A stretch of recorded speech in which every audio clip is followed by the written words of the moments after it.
कहानी के स्टार्टिंग में बादलों के बीच चमक रही एक अनोखी बिजली को दिखाया जाता है जो कि घोस्ट के द्वारा फैलाए गए आतंक को दर्शा रही है। और तभी एक कार को तेज स्पीड में चलाते हुए फीबी के नानू जो कि एक घोस्ट बूस्टर है अपने घर की तरफ जा रहे हैं क्योंकि उनके पीछे एक भूत पड़ा है। तभी रास्ते में एक पत्थर आ जाने के कारण कार का एक्सीडेंट हो जाता है और वह भूत को पकड़ने की मशीन को हाथ में लेकर पैदल ही अपने घर की ओर भाग रहा है। घर पहुंचते ही एक मशीन को चलाता है और भूत आते ही उन्हें पकड़ने की कोशिश करता है, लेकिन मशीन अचानक काम करना बंद कर देती है और तभी वह भूत फीबी के नानू को पकड़ लेती है। भूत के नानू को पकड़ते ही वह एक छोटी सी मशीन से भूत को करंट का झटका देता है कि भूत वहां से भाग जाता है। इधर फीबी और उसकी मोम के बीच बहस हो रही है कि फीबी अब बड़ी हो गई और तभी दरवाजे के बजने की आवाज आती है। जब मोम दरवाजा खोलती है, घर का मालिक घर का किराया लेने आया हुआ है जो कहने लगा कि या तो घर का रेंट दो या घर को खाली करके यहाँ से कहीं और चले जाओ। जिसे सुनकर फीबी, उसका भाई ट्रेवर और उसकी मोम तीनों एक कार में बैठकर शहर से दूर फीबी के नानू के घर पहुंच जाते हैं। के घर पहुंचते ही वह देखते हैं कि अब घर की हालत रहने लायक नहीं है, उसे मरम्मत की जरूरत है। बाहर सब कुछ कबाड़ की तरह पड़ा हुआ है। फीबी ने दरवाजा खोलकर अंदर जाकर देखा तो सब सामान धूल में हुए पड़े हैं और तभी वहाँ भूकंप आ जाता है। भूकंप के आते ही वे सब बेड के नीचे बैठ जाते हैं। थोड़ी देर बाद भूकंप रुक जाता है और भूकंप के रुकते ही फीबी को भूतों को ट्रैक करने की मशीन दिखाई देती है जिसे फीबी उठा लेती है। शाम होते ही वे सभी डिनर के लिए निकल जाते हैं जहां ट्रेवर को एक लड़की दिखाई देती है और ट्रेवर उससे जॉब मांगने लगता है। वह लड़की ट्रेवर से कहती है कि मैं सर से तुम्हारे बारे में जरूर बात करूंगी। वे सभी खाना खाकर घर आते हैं तो ट्रेवर नेटवर्क के लिए इधर उधर घूमने लगता है। तभी उसे नानू की पुरानी कार नजर आती है। इधर फीबी सो रही होती है और चेस अपने आप ही नीचे गिर जाता है। मॉर्निंग में मोम फीबी को न्यू स्कूल में एडमिशन कराने ले जाती है जहां उनकी मुलाकात साइंस टीचर गुरबरसन से होती है। गुरबरसन मजे मजे में साइंस पढ़ाता है। तभी फीबी के साथ बैठा एक लड़का फीबी से सवाल जवाब करने लगता है जिसकी बातों से बोर होकर फीबी टीचर से जाकर कहती है आखिर तुम पढ़ाते क्या हो। यह सुनकर टीचर फीबी को भूकंप के बारे में समझाने लगता है। बाहर निकलते ही फीबी पॉडकास्ट को कहती है कि मैं भूतों को नहीं मानती। तभी पॉडकास्ट कहता है कि मुझे तुम्हें कुछ दिखाना है और साइकिल लेने चला जाता है। साइकिल लेकर दोनों एक पहाड़ी की तरफ जाने लगे और तब पॉडकास्ट कहता है कि माइनिंग के चलते इस पूरे पहाड़ को खंडर कर दिया गया है। उन्हें उस पहाड़ी पर कुछ ऐसे छाप और मूर्तियां देखने को मिलती हैं जो कि पॉडकास्ट और फीबी ने पहले कभी नहीं देखी थी। इधर ट्रेवर अपने नानू की कार को ठीक करने में लगा हुआ है। पॉडकास्ट फीबी से पूछता है कि क्या तुम मेरी लैब पार्टनर बनोगी। यह सुनकर फीबी कहती है कि हाँ जरूर। यह कहकर अपने घर चली जाती है और रात को देखती है कि वह चेस फिर दोबारा अपने आप चल रहा है। तभी वह मशीन चलने लगती है और फीबी को दिशा बताती है। फीबी उसके दिए निर्देशों के अनुसार चलती रही और वह मशीन फीबी को परस को सुझाव करने के लिए कहती है और फीबी परस को सुझाव करने लगती है। तभी उसे एक दरवाजा दिखता है इसमें फीबी हाथ देकर ट्रैप मशीन को बाहर निकालती है जो कि भूतों को पकड़ने की मशीन है। अगले दिन वह साइंस टीचर फिर से फिल्म चलाकर बैठ जाता है। तभी उसकी नजर रात को मिली फीबी को भूत पकड़ने की मशीन की तरफ जाती है जिसे देख वह कहता है कि ये तो ज़ॉम्बीज के समय की भूत पकड़ने की मशीन है और इसे ट्रैप मशीन कहा जाता है। ग्रोवर उस ट्रैप मशीन को हाथ में उठाकर देखने लगा लेकिन उस मशीन से हल्का सा धुआं निकल गया। इसके बाद हल्का सा करंट लगा और करंट लगते ही ग्रोवर ने उस मशीन को हाथ से छोड़ दिया जिसके कारण मशीन गिर गई। बाद में टीचर ग्रोवर उस मशीन को बाहर ले जाकर चलाने की कोशिश करता है जिससे पहले वे सभी यूवी ग्लास चश्मे लगा लेते हैं ताकि आंखों को नुकसान ना पहुंचे। फिर मशीन को करंट देने लगता है और मशीन के कुछ भी रेस्पॉन्स ना देने पर टीचर ग्रोवर ने मशीन को टच कर दिया। टच करके देखते ही मशीन से एक भयानक भूत आजाद हो गया और वहां से भाग गया। यह देख पॉडकास्ट फीबी से कहने लगा कि तुम्हारे नानू एक घोस्ट बूस्टर थे,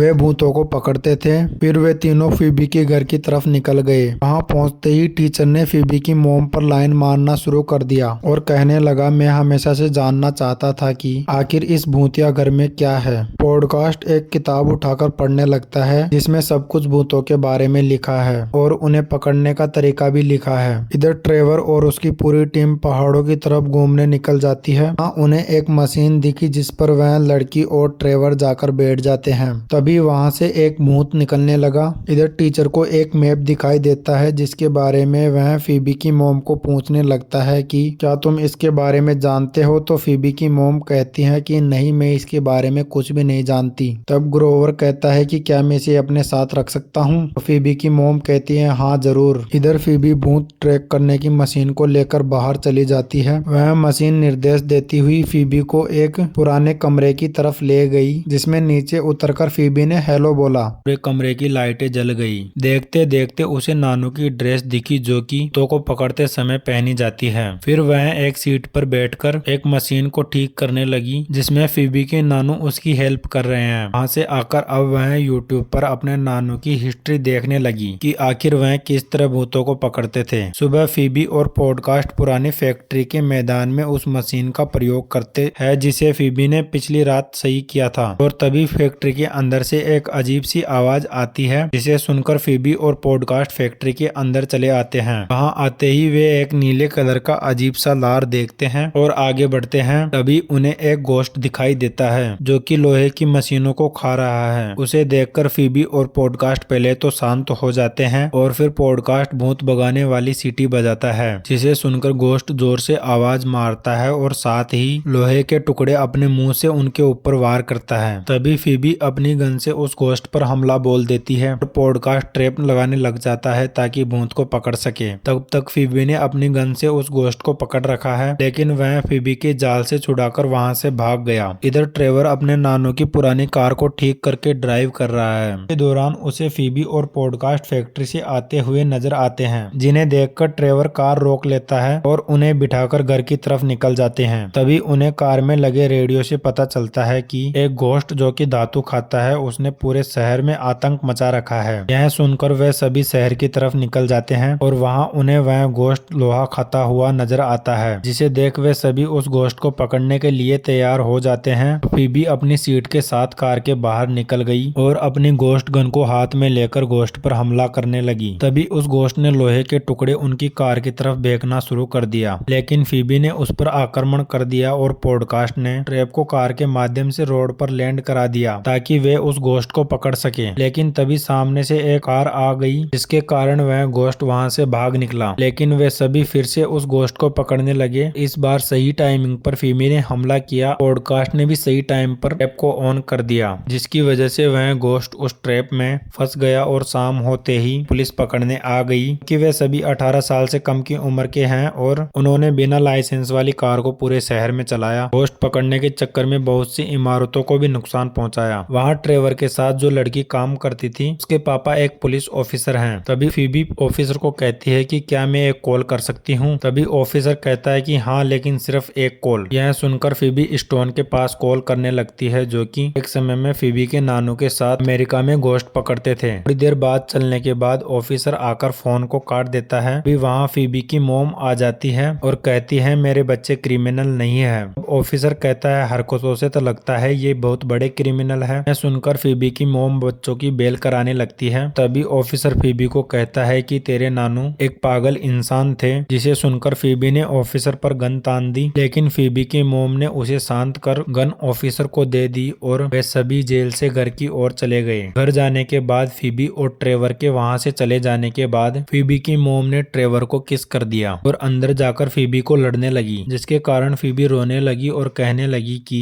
मेरे नानू पागल नहीं थे। उसी रात पहाड़ी पर बना छाप एक चमक के साथ टूटने लगा और वहां से एक गोश्त सुपरमार्केट की तरफ चला आया। वहीं पर ग्रोवर भी है जो कि एक अजीब सी आवाज सुनकर देखने लगा कि आखिर यह किसकी आवाज है। जहां उसे एक छोटा सा गोश्त पॉलिथीन के बाहर निकलता हुआ दिखाई देता है जो कि ग्रोवर को बहुत ज्यादा क्यूट लगता है जिसके साथ ग्रोवर मस्ती करने लगता है। भी वह छोटा गोश्त ग्रोवर की अंगुली काट लेता है और उन पॉलिथीन से छोटे छोटे गोश्त बाहर निकलकर हंगामा करने लगते हैं। पूरे शॉपिंग मॉल की चीजों को इधर उधर फेंकने लगते हैं और तभी ग्रोवर को मॉल में एक याक जैसा गोश्त खाना खाता हुआ नजर आता है जिसे देख ग्रोवर शांतिपूर्ण वहां से निकलने लगता है। लेकिन तभी वे छोटे गोश्त वहां मस्ती करने लगते हैं जिनकी आवाज सुनकर बड़े गोश्त की नजर ग्रोवर पर जाती है। भी ग्रोवर गोश्त पर एक डिब्बा फेंककर वहां से भाग जाता है और गोश्त ग्रोवर के पीछे भागने लगता है। भागते भागते ग्रोवर अपने कार के अंदर जाकर बैठ जाता है और तभी गोश्त ग्रोवर के अंदर समा जाता है। अगले दिन फीबी ट्रेवर और पॉडकास्ट भूतों का पता करने के लिए उस पुरानी पहाड़ी पर चले जाते हैं वे सभी लिफ्ट के द्वारा धरातल के नीचे जा रहे हैं, जहां उन्हें एक घोस्ट की प्रतिमा नजर आती है जिसके साथ और भी छोटी छोटी मूर्तियां लगी हुई हैं। तभी उन्हें वहां एक लाश नजर आती है। वे सभी बॉडी के बारे में बात कर रहे हैं, लेकिन फीबी उन छाप वाले चित्रों को समझने की कोशिश कर रही है। और तभी सेंटर में बने कुएं से एक अजीब सी आवाज आने लगती है। साथ लाल कलर का प्रकाश भी नजर आता है। जैसे जैसे उस प्रकाश में घोस्ट बनने लगा तो चारों दिशाओं में लगे घोस्ट ट्रैप स्टार्ट हो गए और पूरी ताकत से उन घोस्टों को रोकने लगे। वहां रखी बॉडी की भी आंखें खुल गई और वह घोस्ट फीबी को अपनी ओर खींचने लगा, लेकिन ट्रेवर ने फीबी को अपनी तरफ खींच लिया और वे सभी ट्रैप अपने आप ही बंद हो गए। इधर फीबी की मॉम घोस्ट को करंट देने वाली मशीन के माध्यम से अपने पापा के लैब में चली आती है। यहाँ आकर उसे पता चलता है कि उसके पापा उससे बहुत प्यार करते थे, लेकिन तभी वह घोस्ट फीबी की मॉम पर हमला कर देता है और उसके अंदर समाहित हो जाता है। इधर ग्रोवर के अंदर भी एक घोस्ट समाहित है। पहाड़ी के अंदर जाकर ग्रोवर उन ट्रैप्स को तोड़ने लगता है, जिसकी वजह से वे सभी घोस्ट उस कुएं के बाहर निकल कर जाने लगते हैं। दीवारें टूटने लगती है और जोर जोर से भूकंप आने लगता है। पहाड़ी की तरफ एक अजीब सी रोशनी देखकर फीबी की मॉम उसकी तरफ जाने लगती है। फीबी और उसके साथी नानू की लैब जाकर घोस्ट पकड़ने की कॉस्ट्यूम पहन लेते हैं और सभी घोस्ट को वापस कुएं में बंद करने की रणनीति बनाने लगते हैं। उधर फीबी की मॉम और ग्रोवर, जिन दोनों के मध्य आत्मा का समावेश है, वे मिल जाते हैं। साथ ही जेल जाते हैं ताकि ट्रैप को ला सके, लेकिन ऑफिसर ने जेल के अंदर भी एक और जेल में ट्रैप को रखा हुआ है और फीबी के पास उसकी चाबी नहीं है। लेकिन तभी पॉडकास्ट और जेल में हाथ देकर कैदी लोहे खाने वाले घोस्ट को ट्रैप से आजाद कर देता है। घोस्ट के बाहर निकलते ही वह जेल के तारों को खाने लगता है और वहां से भाग जाता है। तारों को खाने के कारण वहां का लॉक टूट जाता है। इसका फायदा उठाते हुए वे सभी जेल के ट्रैप को कार में रखकर पहाड़ी की तरफ जाते हैं, जहां ग्रोवर और फीबी की मॉम सिंहासन की ओर आगे बढ़ रहे हैं। फीबी और उसके साथी एक पत्थर के पीछे बैठकर यह सब देख रहे हैं। अभी पहाड़ के अंदर से एक अजीब सी शक्ति फीबी की मॉम और ग्रोवर को अजीब सा रूप दे देती है। इधर पूरे शहर पर अलग अलग तरह के घोस्टों ने हमला कर रखा है। चारों तरफ घोस्ट ही घोस्ट है जिन्होंने आतंक फैला रखा है। पहाड़ी में फीबी रणनीति के अनुसार वो घोस्ट रानी के सामने जाकर बोलती है और तभी पॉडकास्ट ट्रैप को कार पर रखकर उस घोस्ट रानी की तरफ भेजता है। घोस्ट रानी फीबी से कहती है, तुम्हें मरने की बड़ी जल्दी है, बच्ची जो मरने के लिए यहाँ आई है। तो जवाब देते हुए फीबी कहती है कि मुझे नहीं लेकिन तुम्हें है। तभी पॉडकास्ट ट्रैप ऑन कर देता है। ट्रैप के ऑन होते ही ट्रैप उस घोस्ट रानी और सभी घोस्टों को अपनी ओर खींचने लगता है। ट्रैप में फंसते ही फीबी की मॉम घायल रूप में सीढ़ियों में गिर जाती है, जिसे फीबी कार में बिठाती है और वे सभी वहां से घर की तरफ निकल जाते हैं। लेकिन तभी उन पर घोस्ट के वश में आया हुआ ग्रोवर हमला करने लगता है, जिसे भगाने के लिए फीबी गन से हमला करने लगती है ताकि उनकी गाड़ी को नुकसान ना पहुंचे। घर पहुंचने पर वे देखते हैं कि सभी घोस्ट घर के ऊपर एक घेरा बनाकर उसके चारों ओर घूम रहे हैं। थोड़ी देर बाद वह घोस्ट रानी चलते हुए आगे बढ़ रही है। उसे ट्रैप दिखाते हुए फीबी ने मॉम से कहा, लीवर ऊपर उठा दो, और लीवर के ऊपर उठते ही उन खंभों में करंट आ गया और तभी ऑफिसर की लड़की ने घोस्ट रानी पर अपनी गन से हमला कर दिया। साथ ही ट्रेवर भी ट्रिगर दबाता है, लेकिन गन नहीं चलती। जब पॉडकास्ट पीछे जाकर देखता है तो वहाँ उन छोटे छोटे घोस्टों ने वायरों को काट रखा है, जिसके कारण करंट की सप्लाई नहीं हो पा रही है। ऑफिसर की लड़की की गन में करंट भी कम होने लगता है। फीबी कहती है, मोम जल्दी पेडल दबाइए, और मोम के पेडल दबाते ही उस खेत में बहुत सारे ट्रैप ऑन हो जाते हैं, जहां लाइट के अधिक प्रेशर के कारण शॉर्ट सर्किट हो गया। इसका फायदा उठाते हुए रानी ऑफिसर की लड़की को पकड़कर खींच लेती है। विकी मोम के हाथ से घोस्ट रानी ने ट्रैप को छीनकर तोड़ दिया और फिर ऑफिसर की लड़की में घोस्ट को एंटर करा दिया। अब मोम की तरफ हमला करने ही वाली है कि फीबी के नानू के दोस्तों ने उसे रोक दिया। तीनों ने एक साथ घोस्ट रानी पर हमला कर दिया, लेकिन घोस्ट रानी प्रोटॉन्स को अलग करने लगी ताकि आसानी से लड़ सके। प्रोटॉन्स के अलग होते ही